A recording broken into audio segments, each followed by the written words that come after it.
पटाखा केवल जो है दीपावली को नहीं जलाए जाते, 25 तारीख को क्रिसमस डे के दिन भी जलाए जाते, 1 जनवरी को न्यू ईयर के नाम पर भी जलाए जाते। नेता चुनाव जीतते हैं तो जलते, क्रिकेट इस देश में होता है तो जलते, शादियां होती हैं तो जलते, पर कुछ लोगों का ज्ञान सिर्फ दिवाली पे आता है। अभी हाल ही में दिवाली का समय है तो आपने एक वाक्य कह दिया कि हमें पटाखों का ज्ञान ना, उस पर आपके ऊपर बड़ा कटाक्ष हुआ, लोग पीछे पड़ गए कि ये क्या भाषा है। बिल्कुल सही है, वो जो लास्ट का शब्द है वो उचित नहीं है, लेकिन हमको कहना यह था कि पटाखों पर ज्ञान ना देवें, क्योंकि इस देश में पटाखा केवल जो है दीपावली को नहीं जलाए जाते, 25 तारीख को क्रिसमस डे के दिन भी जलाए जाते, 1 जनवरी को न्यू ईयर के नाम पर भी जलाए जाते, नेता चुनाव जीतते हैं तो जलते, क्रिकेट इस देश में होता है तो जलते, शादियां होती हैं तो जलते, पर कुछ लोगों का ज्ञान सिर्फ दिवाली पे आता है। कुछ लोग, अब गाजा युद्ध कर रहा है, बड़े बड़े न्यूक्लियर बम फोड़ रहे हैं, वहां रूसी यूक्रेन में बड़े बड़े बम, तब प्रदूषण नहीं हो रहा है, लेकिन हमारी दिवाली आती है तो वो कहते हैं प्रदूषण हो जाएगा। अरे भाई क्या बेफिजूली की बात है, आप शुद्ध सनातन को टारगेट करते हो, इसलिए थोड़ा सा उनको समझाना पड़ता है कि आपने अपना ज्ञान दे दिया। हाँ, वो शब्द गलत था, ऐसा नहीं कहना चाहिए, तो साधु की भाषा है। अब कहना हो तो क्या कहेंगे? यही कहेंगे, पटाखों पर आप ज्ञान ना दें। यदि आपने पटाखों पर ज्ञान दिया और या आपकी पहचान यदि हमको पता लगी कि आप फलाने हैं, तो हम आपके मजहब पर इतना ज्ञान देंगे, इतना ज्ञान देंगे कि आप घर बैठे भी रोगे कि क्षमा करो भगवान, कहाँ फंस गए। अरे बाप रे बाप, एक और धमकी? नहीं, धमकी नहीं, निवेदन है।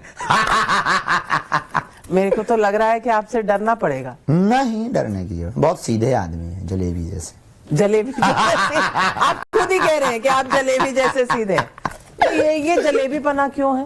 नहीं, हमारे अंदर कुछ है नहीं है, हम तो ऐसे विनोद, ये तो मस्ती में बोलते रहते, सो कह दिया। तो बाबा आप चिंतन में रहते हैं या मस्ती में रहते हैं? जब चलते हैं तो सजगता में रहते हैं, न मस्ती में रहते हैं न चिंतन, सजगता में, बहुत सावधानी में। और ये मस्ती कभी कभी आती है? भावो तो भाव है, होना भी चाहिए, साधु को तो ऐसा ही होना चाहिए। और आप तो यंग साधु हैं। ये कह सकते हैं, यहाँ उम्र का कहा जाए, हम उम्र में जरूर यंग हैं, पर कई बार हमें लगने लगता बुढ़ापा है। अभी से। हाँ, ऐसे विचार आते हैं, ऐसे ख्याल आते हैं, ऐसे आनंद आता है, तो ठीक है, लगने लगता। खैर, लेकिन इस उम्र नहीं, पूर्व जन्म की उम्र मिला के कह दें तो जरूर बुढ़ापा है। अखिलेश यादव और आप में एक 1-to-1 मैच कुछ दिनों पहले चल रहा था। आप पर आरोप लगा कि आप करोड़ों रुपए लेकर कथा। नहीं, लाखों, 50 लाख, 50 लाख ऐसा उन्होंने कहा, मैंने सुना था। अच्छा, करोड़। आजकल हर बात करोड़ में होती है तो तुरंत हो जाती ना। अब आपने करोड़ों के, यदि कोई अरबों ठोक देगा, हम हाँ, तो आपने इसे लेकर कहा, लेकिन अगर डिटेल में जरा समझाएं तो ये कथा, पैसे, ये मामला पूरा क्या है? हमको खुद नहीं समझ में आया कि मसला क्या है, और उनसे हमारी कोई बुराई नहीं। बहुत अच्छे हैं, अपनी जगह भी बहुत अच्छे हैं, कार्य बहुत अच्छा करते होंगे। राजनेताओं पे हम कभी बयानबाजी करते नहीं, प्रत्युत्तर भी नहीं देते। उन्होंने कहा तो हमने किसी एक इंटरव्यू में जरूर ये बात रखी कि हमको ऑन टेबल, उन्होंने कहा कि अंडर द टेबल, जो हमने शब्द सुने, तो हमने कहा कि भाई हमको तो ऑन टेबल भी नहीं मिलते, अंडर टेबल तो छोड़ो, हमें कोई ऑन टेबल दे दे। बाहर में गया, हम बोले करके बेटियों का विवाह और बड़ा करेंगे, कन्या विवाह और बड़ा कर देंगे, हॉस्पिटल बन ही रहा है तो रोज यहाँ वहाँ जा करके हमें सीमेंट लेना पड़ता, किसी से 1 बोरी मिलती, किसी से 50 लाख मिल जाए, अरे देखो ट्रक के ट्रक भर करके सीमेंट के जाएंगे, अरे बड़ा आनंद आ जाएगा। तो ये कहना सरल है, उसको आरोप लगाना इस समाज में, जमाने में बहुत सस्ता और सरल काम है, कोई कठिन काम नहीं। दूसरी बात, कथाओं की फीस नहीं, दक्षिणा होनी चाहिए, और दक्षिणा होना कोई पाप नहीं। और यदि कथा करके हम दक्षिणा लेकर बेटियों का विवाह, अन्नपूर्णा, हॉस्पिटल का निर्माण करवा रहे हैं, तो हम उन नेताओं से और उन अधिकारियों से और उन लोगों से तो बेहतर हैं जो घूसखोरी, बड़े बड़े घोटाले, बड़ी बड़ी रिश्वतें लेकर के जो अपना घर भरते हैं, उनसे तो हम बेहतर हैं। और हमें लगता है यदि ऐसा कार्य हम कर रहे हैं तो इस देश के प्रत्येक आदमी को ये कार्य करना चाहिए। अखिलेश जी से आज क्या कहना चाहेंगे? कुछ भी नहीं, बहुत धन्यवाद है, हमारी उनसे कोई दुश्मनी नहीं है। और उन्होंने कथा के लिए हमको कहा था, हमारे मन में है कि उनको एक बार कथा सुनानी है बिना दक्षिणा के। बिना दक्षिणा? हाँ, फ्री में? हाँ, हम क्यों उनसे नहीं लेंगे। डर गए? नहीं, डरे नहीं है, दे देंगे तो मना भी नहीं करेंगे, पर उनके मन में ये जो भाव है कि हम दक्षिणा लेके कथा सुनाते हैं, तो उनको एक कथा हम सुनाना चाहें। हाँ, लेकिन श्रद्धा भाव में। हमारी दक्षिणा एक है, भाव और श्रद्धा। और ये कैसे सुनिश्चित करेंगे?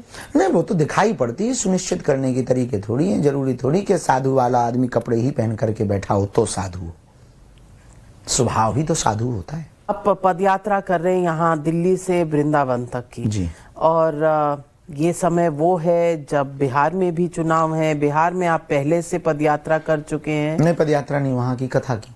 हाँ, कथाएं करने गए थे। लोगों ने तब भी आप पर कटाक्ष किया था कि चुनाव आ रहे हैं बिहार में, इसलिए आप बिहार गए। अब चुनाव चल रहे होंगे तो आप पदयात्रा कर रहे होंगे। लेकिन ये बिहार में नहीं कर रहे, दिल्ली में कर रहे हैं, यूपी में कर रहे हैं, यहाँ चुनाव नहीं है अभी। यही आरोप तो हम पे मनगढ़ंत लगाए जाते हैं। अभी हम युगांडा कथा करने गए थे, वहां कोई चुनाव ही नहीं थे।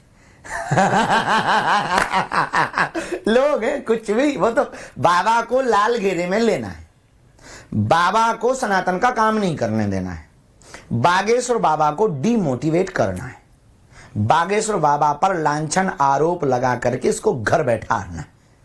क्यों? ताकि उन लोगों के मंसूबे पूरे हो सकें जो गजवाई हिंद चाहते। कौन है ये लोग? वो लोग जो गजवाई हिंद का सपोर्ट करते, वो लोग जिन्हें वंदे मातरम बोलने से दिक्कत है, वो लोग जो जातिवाद फैलाते हैं। हमारा मानना है कि जातिवाद नहीं, राष्ट्रवाद होना चाहिए। हमारा मानना है हिंदू मुसलमान नहीं, भारतीयता होनी चाहिए। हम मुसलमानों के भी खिलाफ नहीं हैं। यदि मुसलमानों के खिलाफ होते तो रसखान के दोहा ना गाते, अब्दुल कलाम की चर्चा ना करते। यदि हम मुसलमानों के विरोधी होते तो मुसलमान हमारे मित्र ना होते। यदि हम मुसलमानों के विरोधी होते तो हम उनके त्योहारों पर टिप्पणियां करते, उनके भगवानों पर टिप्पणियां करते, उन पर टिप्पणियां करते नहीं। हमने सिर्फ उन लोगों को हमेशा जवाब दिया है जिन्होंने हमारे सनातन पर प्रश्न चिन्ह खड़ा किया है। अब वो कोई भी हो, हमारे सनातन पर जो उंगली उठाएगा हम उसको जवाब जरूर देंगे। बिहार जाने का कोई विचार है? अभी तो नहीं। हम कौन से नेता हैं, हमारी कोई पार्टी नहीं है कि हम जाएं। नेताओं का काम है वो। लेकिन लोग तो कहते हैं जो सनातन के रूट से पार्टियां आती हैं आप उनके सपोर्टर हैं। इस देश में एक भी पार्टी ऐसी नहीं है जिसमें सनातनी ना हो। लेकिन जो सबसे ज्यादा सनातन हिंदू राष्ट्र की बात करती है वो तो बीजेपी है, और आप बीजेपी के बड़े नजदीकी माने जाते हैं। नहीं, हम तो कांग्रेस के भी नजदीक हैं। ये कब हुआ? बहुत दिन हो गए। हम तो कमलनाथ की कथा सुना है, आपने तो बड़ी न्यूज़ नहीं पढ़ी। पुरानी बात हो गई। हमारी बातें तो अभी भी चलती रहती हैं। कमलनाथ कितने कांग्रेसी रह गए हैं अब तो। वो दिग्विजय सिंह, उनके सुपुत्र जयवर्धन, हमारे यहाँ के एमएलए, सब लोग हमारे बहुत प्रिय हैं। दुश्मनी ही क्या है? और यदि ऐसा होता कि हम अमुक पार्टी के हैं तो इन लोगों से चर्चा होती। अभी आपने हमारा वो जब हॉस्पिटल का भूमि पूजन होना था तब आप देखो, हमारे बहुत ही प्रिय दिग्विजय सिंह ने क्या अभूतपूर्व बयान दिया। मोहन मीडिया बोला कि बाबा जो कर रहा है अद्भुत कर रहा है, और कार्यक्रम में प्रधानमंत्री जी आने थे। तो यानी सनातन और धर्मांतरण का जो आपका एक एजेंडा है, धर्मांतरण तो आप ही के क्षेत्र में सबसे ज्यादा हो रहा है, इसलिए तो हम सबसे ज्यादा जागृति तो वहां के लिए आपका असर नहीं हो रहा? हो रहा है, जैसा होना चाहिए वैसा नहीं हो रहा है। क्यों? क्या बाधाएं? बहुत सी बाधाएं हैं। जातिवाद बाधा है, लक्ष्मी बाधा है, वहां पर बहुत खर्च कर रहे हैं विदेशी ताकतें, बहुत मात्रा में खर्च कर रही हैं। तो ये बहुत सी बाधाएं धर्मांतरण के लिए। हाँ, पैसा देते हैं, लालच देते हैं, बकरियां देते हैं, बच्चों को भी पैसा देते हैं, नौकरी देते हैं उनके बच्चों को। हम पे ऐसा है नहीं है। एक वो काम और करवाते थे, फ्री ऑफ कॉस्ट शादी करवाते थे, उससे भी धर्मांतरण होता था। तो हमने फिर एक तरीका निकाला कि जो दान पेटी में रुपया आएगा हर साल वो खोलकर शिवरात्रि को, जिनके माता पिता नहीं है और हमारा ट्राइबल क्षेत्र है, उस क्षेत्र में हमने एक विशेष रूप से प्रार्थना की कि अब आप अपनी बेटी को बोझ मत मानना, बर तुम देख लो, घर तुम देख लो, बारात की जिम्मेदारी और सामग्री सहित उपहार देने की जिम्मेदारी हमारी। और भगवान की कृपा से अब तक 1375 बेटियों के धर्मपिता बन गए।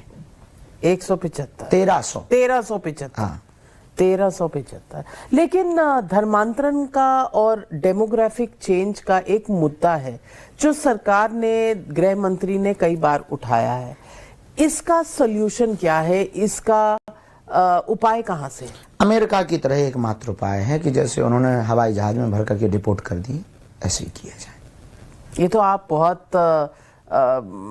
बहुत ही ज्यादा एक तरह से शॉक ट्रीटमेंट की बात कर रहे हैं। इस तरह होता है क्या? कैसी बात, जब आए जैसे हैं तो भेजने में क्या दिक्कत है? पहली बात तो भारत कोई धर्मशाला नहीं कि आप यहीं शरण लेने आए। बांग्लादेश है, म्यांमार है, चीन है, और भी बहुत देश हैं, आप वहां जाइए। भारत कोई धर्मशाला नहीं। दूसरी बात, हमारे यहां ही इतनी जनसंख्या है कि हमें और जनसंख्या की जरूरत नहीं। तीसरी बात, आप आकर के देश की नीति में, देश की व्यवस्था में खलल कर रहे हैं। आपके लिए राशन वासन की व्यवस्था करनी पड़ती है। जो राशन वासन की व्यवस्था हमें आप पे करनी है करोड़ लोगों पे, हमारे भारत के खुद के लोग गरीब हैं। वो तो वही वाली बात हो गई है, खुद का दिया जला नहीं है, पड़ोसी की लाइट सुधार रहे। हमारे भारत में गरीबी, हम पहले उनकी गरीबी मिटाएंगे, फिर शरणार्थियों को शरण देंगे। लेकिन जो लोग यहाँ रहते हैं उन्हें भी, अगर कोई मुसलमान है तो कहा जाता है चलो भाई पाकिस्तान चले जाओ। ये भाव क्या सही है? नहीं, जिनके पूर्वजों ने इस देश की आजादी में अपना सहयोग किया, जो इस देश के प्रति कटिबद्ध है, जो मूल निवासी शरणार्थी नहीं है, उनको नहीं जाना चाहिए पाकिस्तान। लेकिन यदि तुम खाओ भारत का और गाओ पाकिस्तान का, तो फिर कराची दूर नहीं है, लाहौर दूर नहीं है, खिसक जाना चाहिए, जल्दी खिसक जाना चाहिए, मतलब चले जाना चाहिए। लेकिन भेजने का तो कोई उपाय नहीं है ना आपके पास? नहीं, भेजने का हम सरकार थोड़ी है कि हमारे पास कोई उपाय है। यदि सरकार होते तो हम कहते थे कि कल ही फ्लाइट करवा रहे हैं, खड़ी होगी दिल्ली एयरपोर्ट पे।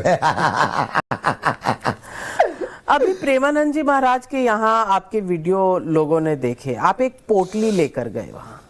पोटली? हाँ, एक पोटली थी और उस पोटली में कोई चमत्कार था। आपने कहा दादा गुरु जो निर्मोही अखाड़े के संत है उनकी थी। क्या गुरु मंत्र था उसमें पोटली में? वीडियो हम तो यही लिए रहते, झोली माला बल लिए रहते, और कोई अलग से पोटली हम नहीं लेके गए। बातचीत क्या हुई? बहुत अच्छी हुई। बाबा के यहाँ गए, बाबा ने बहुत स्नेह ममत्व, एक पिता की तरह लाड़ दुलार दिया, गले लगाया और बैठाया। बहुत अच्छी बातें बाबा ने हमको सुनाई।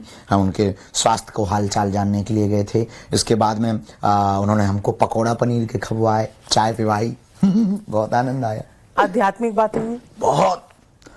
किस मुद्दे पर? बहुत से, एक तो जीवन में भगवान पर भरोसा कितना रहना चाहिए, क्यों रहना चाहिए, कोई भी प्रतिकूल परिस्थिति आवे तो उन परिस्थितियों में कैसे मुस्कुराना चाहिए, इन सब परिस्थितियों, उन पर बहुत अद्भुत रूप से और प्रैक्टिकल बातें बाबा ने कही। और कोई गुरु मंत्र दिया? बस भगवान नाम जप करो, भगवान पर भरोसा करो, और बाबा ने कहा कि आप भगवान के पार्षद हो तो उनका कार्य करते रहो। यही बाबा ने गुरु मंत्र दिया। आपने उन्हें क्या कहा? उनकी कृपा हम पर बनी रहे, मति ठीक रहे। ये बार बार आप मति ठीक रहे की बात करते हैं, आपको लगता है? अरे नहीं, हमको ऐसा नहीं लगता कि मति हमारी खराब हो सकती है। हमको ये लगता है कि मति खराब करने वाले बहुत होते हैं।